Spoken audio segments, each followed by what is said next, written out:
ways to stay healthy is to learn portion control when you're talking about eating meat. Now, most of the time, 3 to 5 ounces is all you need if you're having meat with your meal. I say make your veggies and your grains your main dish, and then have the meat as a side.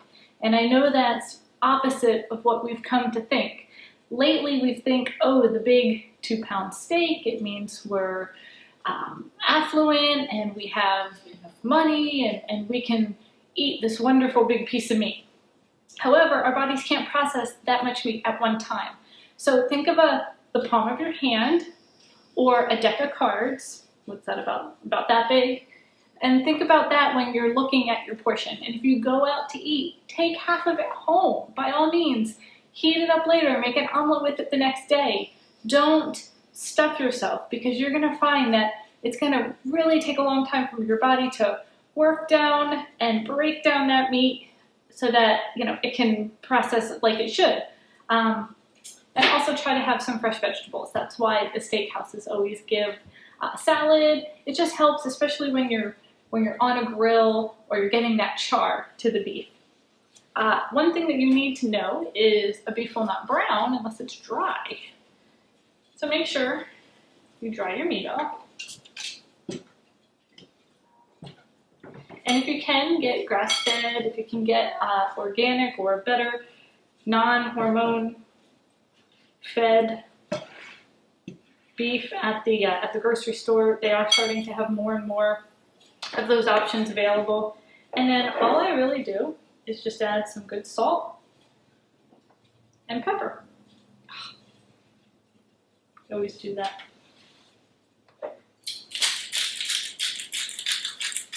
When I make burgers, I'll season it up the same way. I'll just form a patty. You don't want to mess up with your burger too much, because then the meat kind of gets more overworked and it can change the texture. But just put your seasoning on, and that's really, on a good piece of meat, that's really all you need to do. Let's see if it's hot enough here.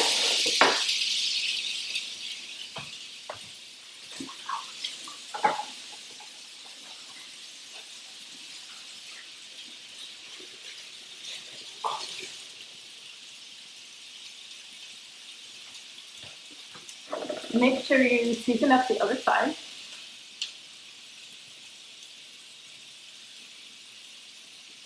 Salt, pepper, and then maybe some butter when the steak cooks some. So usually all it needs.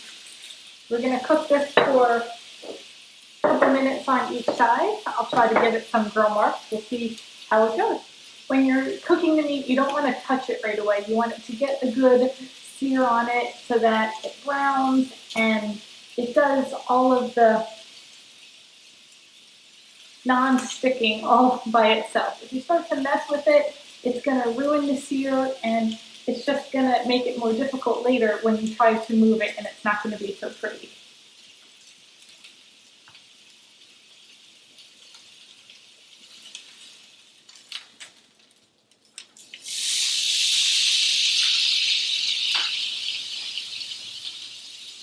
A lot of people have these double burner cast iron grill pans that you can cook on indoors, or if you're cooking on the grill, you can have a pan like this. Either way, you just want to get the meat on, get it seasoned, and get it really good and cooked. And then if you want a more well-done piece of steak, you can finish it off by putting it into the oven so that it bakes a little bit more, or you can just, what I do is just turn the heat down a little bit when I flip the other side and do the cross grill mark. Now there's a way to test your meat. Some people say by the palm of your hand, or your different parts on your hand. I don't know. Each piece of meat is different. I don't cook that much meat at home. Let's see, how do I want to flip this? I want this to go like this now. I'm going to add a little butter.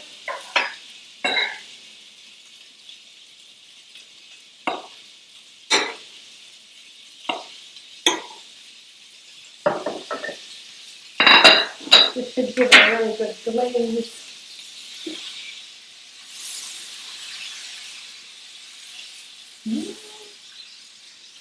I'm messing up my grill marks here.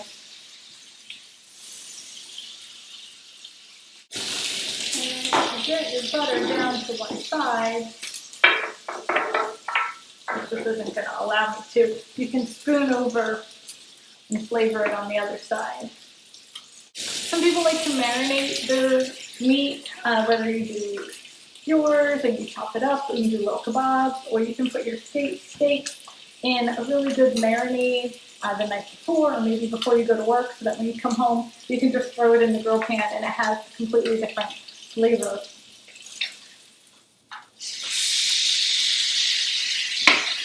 I moved it to a different side of the pan so it could pick up some of that butter. Takes a couple minutes. I like mine with a really warm pink center. I don't like it too red, and I don't like it too well. You can throw some garlic cloves in there. You can throw some rosemary. You can throw thyme. You can throw all kinds of different flavors in. The more butter, the more sauce you can use on your steak as it cooks up.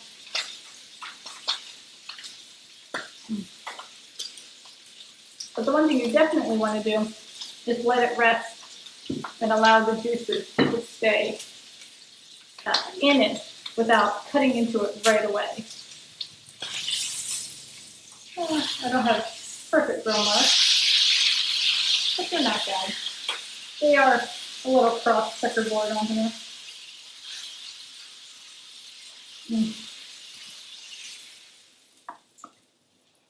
I'm going to let that rest. I'm going to cut into it in a second. And what I'm going to do is cut this on an angle and serve it over a really good salad.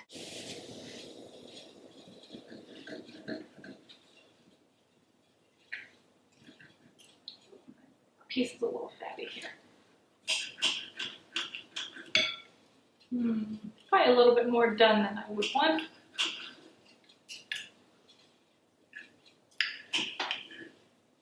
But that's part of cooking. You have to experiment and see how you like it.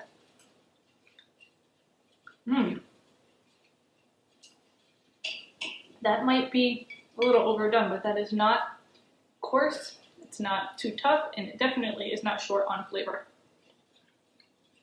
Wow.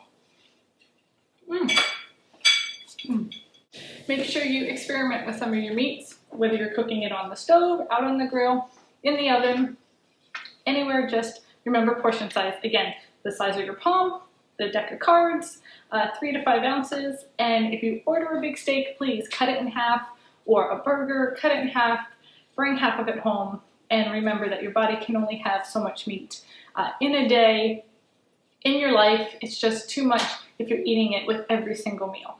If you cut some of the meat out and have meatless Mondays, if you have, we used to realize that we were having meat in all of our, my neighbors are looking at me because my blinds are open.